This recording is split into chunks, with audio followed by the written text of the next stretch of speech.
Magandang araw po sa atin lahat mga kababayan. At ito na nga po, nagbabalik po tayo para sa ating panibagong update. At pag-uusapan po natin itong pang-apat na impeachment complaint against kay Vice President Sara.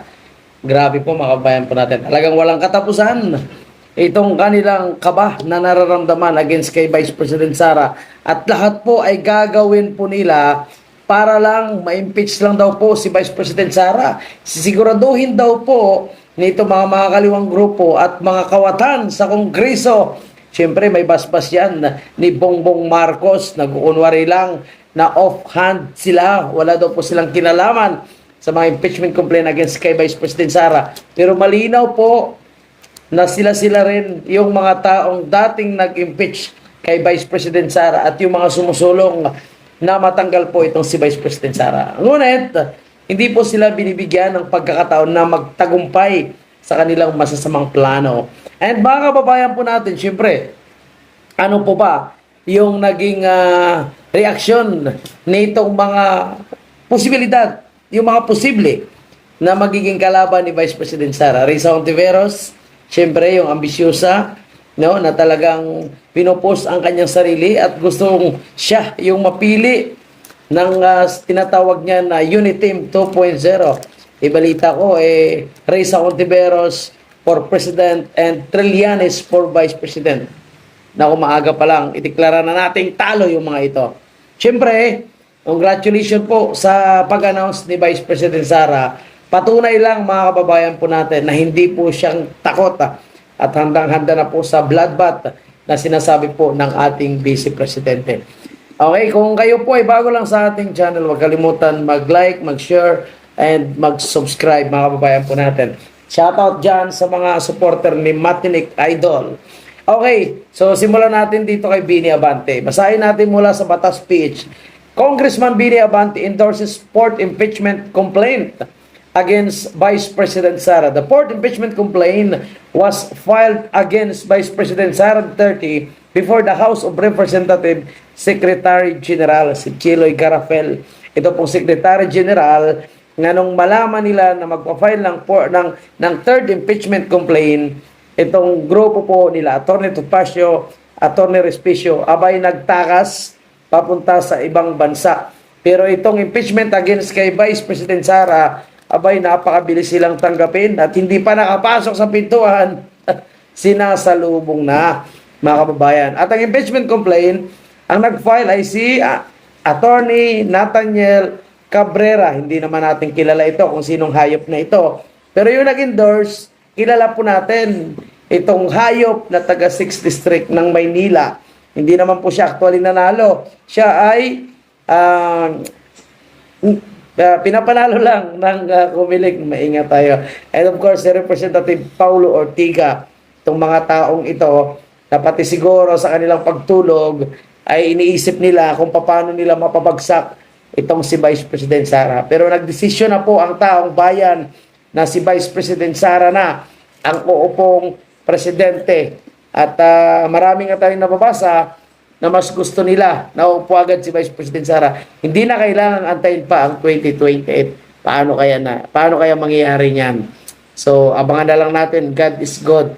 Ako naniniwala na magkakaroon talaga ng divine intervention at sigurado mga kababayan po natin na mananalo at uupo po yung ating Vice Presidente. Mga kababayan, sabi nga ni VP Sara, humingi po siya ng kapatawaran sa kanyang pag-endorso kay Bongbong Marcos, kaya nanalo na presidente ngayon itong si Bongbong Marcos.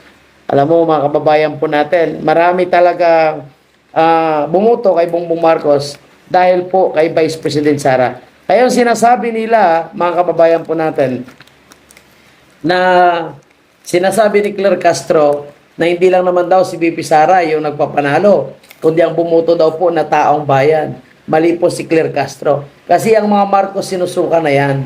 Nabago lang ang kanilang imahe, nabago lang ang pagtingin sa kanila nung inendorso po sila ni Vice President Sara. Kaya itong si Claire Castro, huwag mag-ipal. Dahil alam naman ng taong bayan na hindi naman talaga mananalo po itong si Bongbong Marcos kung walang official endorsement at kung hindi po nakipag-unity team itong si Vice President Sara sa kanyang among bangag. So, ito po, pakinggan natin mga kababayan ha, si VP Sara, and yung maiksi lang at yung response nitong si Claire Castro, nakitang-kita naman na talagang hindi po sila komportable sa pag-announce ni Vice President Sara natatakbong presidente. Play natin. Patawan, kung tinulungan ko mahalal si BBM bilang Pangulo ng ating bansa. Natin, mas maganda po yan. Humingi siya ng kapatawaran dahil tinulungan niya sa pangangampanya. Tandaan po natin, ang taong bayan ang naghalal kay Pangulong Marcos Jr. Kung ano man po ang natulong niya, pareho naman po sila nagtulungan dahil ito ay unity team. Kaya wag niya pong suluhin ang credit kung nanalo man ang Pangulo. At nakikita ngayon ng Pangulo, at rather ng mga kababayan natin, kung sino ba nagtatrabaho. Isang working president. Working president, ang tanong kasi, di ba? Kung working president si Bongbong Marcos, iabay Claire Castro, ipakita mo nga po kung anong tinatrabaho ni Bongbong Marcos. Yung working president nga, ang tinatrabaho nila, kung paano nila mahadlangan yung pagpapabalik kay Tatay Digong sa Pilipinas.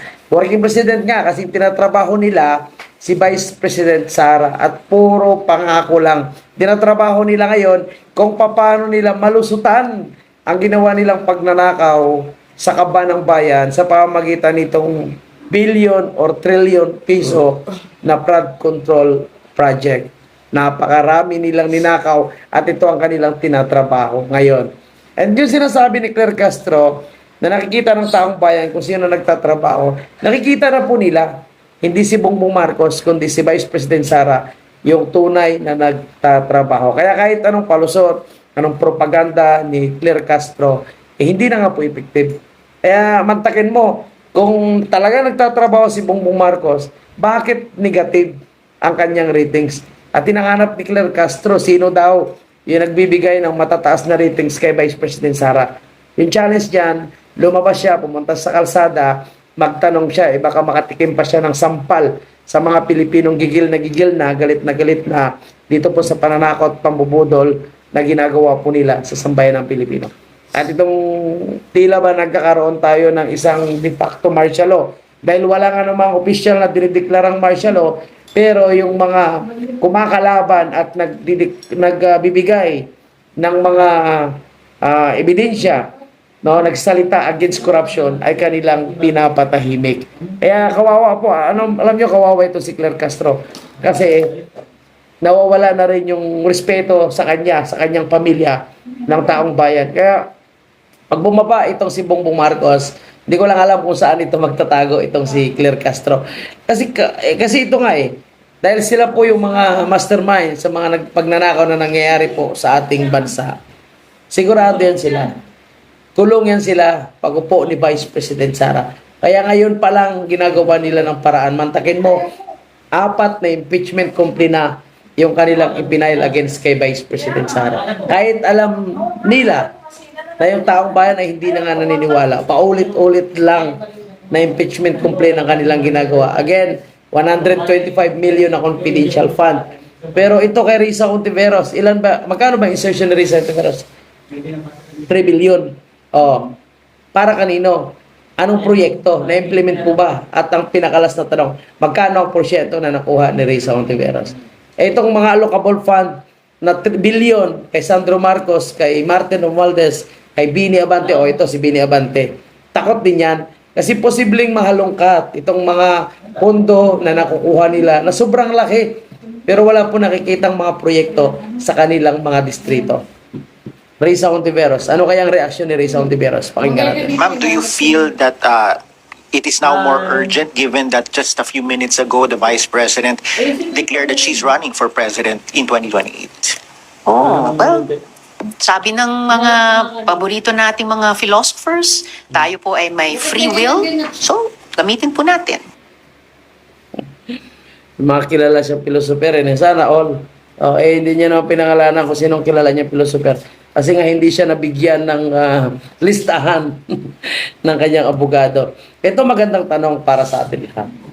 Para sa ating mga kababayan na nanonood, ito, ibibigay ko po sa inyong pagkakataon ibibigay ko sa inyo yung pagkakataon na pumili kung sino po yung gusto nyo maging partner ni Vice President Sara pagdating po ng 2028 national and presidential election. Opisyal na nagdeklara si Vice President Sara. Ngayon, sino ang gusto nyong maging kapartner ni Vice President Sara as Vice Presidente pagdating ng 2028? Robin Padilla, Marcolita, Amy Marcos, okay, Cayetano o si Bongo. Ilagay nyo po sa comment section dyan sa mga nanonood kay Matinik. Sino ang gusto nyo maging Vice Presidente ni Vice President Sara? Robin Padilla, Marcolita, Amy Marcos, Cayetano o si Bongo. Comment nyo dyan. At dito po sa ating manonood, no? Sino ang gusto nyo maging partner ni Vice President Sara? So hindi ko na kayo i-influensyahan. Kayo na pong bahalang pumili kung sino ang inyong mapipili. I-comment nyo dyan sa ating comment section, mga kababayan po natin. And ang sinasabi, good luck. Talagang good luck sa kanila. Dahil makukulong po sila. Sigurado yan. Dahil sa kanilang pagnanakaw at sabwatan na ginagawa po nilang pambubudol sa taong bayan. Alam mo, itong hindi nila titigilan si Vice President Sara, si Tatay Digong. Mantakin mo, tuloy pa rin itong mga bayaran na na biktima daw ng war on drugs. Tuloy pa rin ang kanilang panawagan na pananagutin daw po itong si Tatay Digong. Alam nyo, hindi naman bago sa atin lahat na itong issue ng AGK ay 100% political propaganda lang itong ginagawa nila. Kasi nga takot po sila na yung matandang Duterte ay kahit wala na sa posisyon, ay nirerespeto pa rin ang taong bayan, pinapakinggan kapag nagsasalita, lalo na sa usapin ng korupsyon. Kaya yan pinakulong ni Bongbong Marcos. Pero alam natin, grabe yung karma ngayon na tumatama kay Bongbong Marcos. Ibalita ko daw, labas-pasok po ito sa ospital at ang kanyang septic tank, no, patuloy daw na lumalala. Yung kanyang bituka daw is patuloy na lumalala. May nakita nga ako na nagpo-post na ang kanyang premonition ay mukhang hindi na daw po matatapos ang 2026. Mukhang maubusan daw po ng hininga itong si Bongbong Marcos. Sana, no, makalimutan ni Bongbong Marcos na huminga dahil po sa kanilang ginagawang kademonyuhan against po kay Vice President Sara.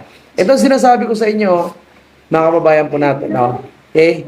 I do consider him an ally and a friend. Binibilang ko siya. Ang kanyang partido magdalo sa hanay ng opposition. So mukhang niluluto na nila yung Hontiveros Trillanes sa 2028. Naku, sigurado ito sa inodoro ito, mga kababayan po natin. Parehong walang utak at parehong walang sumusuporta. May trililing. Pareho may trailing, pareho walang utak. Okay, so ito pala, no, bago tayo magtapos ito sa ating next video. Sama-sama tayong mag-file ng petition sa Supreme Court ng Pilipinas, February 23, alas 8 ng umaga yan. Sa mga kababayan natin na makapanood nito, kung kayo po ay available, lahat po kayo ay welcome. Lahat po tayo ay welcome. At kung available po kayo sa araw na ito, sa alas 8 ng umaga sa February 23, sama-sama tayong mag-file ng petition sa Supreme Court para po sa agarang kasagutan sa mga petition na ipinail sa Supreme Court na mukhang tinulugan na ng Supreme Court. Siyempre, doon yung legalidad ng pag-aresto kay President Duterte at utusan ng gobyerno ng Pilipinas na dapat maibalik ang dating presidente dito sa ating bansa. Kasi hanggang ngayon, wala pa rin siyang kaso, mga kababayan. And actually, nagkakagulo na nga eh. Nagkakagulo na yung mga magkakampi dahil magkaiba na yung nagiging pananaw ng mga ito. Kagaya nitong si Bam Aquino, no, na kumakain din ng suka at kumakampi na kay Bongbong Marcos, itong Trillanes, na kumakampi na rin kay Bongbong Marcos. Meron na nga silang sabwatan na nangyayari. Ang sabi nitong si Bam Aquino, no, sabi niya dito, the trials for these extrajudicial killings cases should be ideally be held here in the Philippines because this is where the victims are. So sabi niya nga, dapat yung pagkaroon ng mga hearing or mga kaso, dapat dito sa Pilipinas kasi mga biktima ay nandito sa Pilipinas. Which is totoo naman yan. No? Tama naman yan mga kababayan natin. Kasi mayroon po tayong justice system, gumagana naman. Bakit hindi dito sa Pilipinas? O syempre, kagaya ng inaasahan natin, itong si Trililing, consistent po ito. Kaya ang banat niya kay Bam Aquino, kung talagang naniniwala kang dapat dito litisin ang mga AGK cases, kinasuhan mo ba sa local courts Digong at iba pang co-perpetrators ng mga panahong iyon? So binalik niya rin kay Bam Aquino. Anyway, mga kababayan po natin, pareho lang naman ito silang mga salot sa bayan. Kaya kahit magkaiba pa ang kanilang opinion, pareho lang naman silang salot. At pareho po silang may personal na interest, kaya nagsasalita sila ng mga ganitong klaseng bagay. Itong si Bam Aquino, alam niyo naman, no? Minsan naglalaro kasi nga ayaw nila na maipit pag-upo ni Vice President Sara. At itong mga bayarang mainstream media, mga kababayan natin. So wala pa ring tigil. Mantakin nyo ha. Yung naging pahayag ni Tatay Digong, no, noong 2021, yes, 2021 yan, no, nung tinanong siya patungkol sa pagtakbo ni Vice President Sara. Sabi niya nga, hindi daw pambabae yung trabaho ng pagiging presidente. Ganito niya sinabi, no, I have told Inday not to run for president kasi maawa ako sa dadaanan niya, sa dinaanan ko. Hindi ito pambabae. So actually, now, ang ibig sabihin ni Tatay Digong doon, bilang pagmamahal sa kanyang anak na babae, sinasabi niya na hindi ito pambabae para lang na hindi tumakbo si Vice President Sara dahil na-experience niya, naranasan niya kung gaano kahirap, lalo na yung bansa po natin, na kung sino ang gumagawa ng mabuti, siya pa ang pinagbibintangan ng masama at binabaliktad dahil nga sa dami ng sindikato na nabubuwag nung panahon ni Tatay Digong. And nakita niyo yung resulta ngayon, di ba? Kahit 80 years old, matanda na po siya, talagang hindi po siya tinantanan. At kahit nakakulong na sa ICC, hindi pa rin nila tinatantanan. At syempre, pati na rin po si Vice President Sara.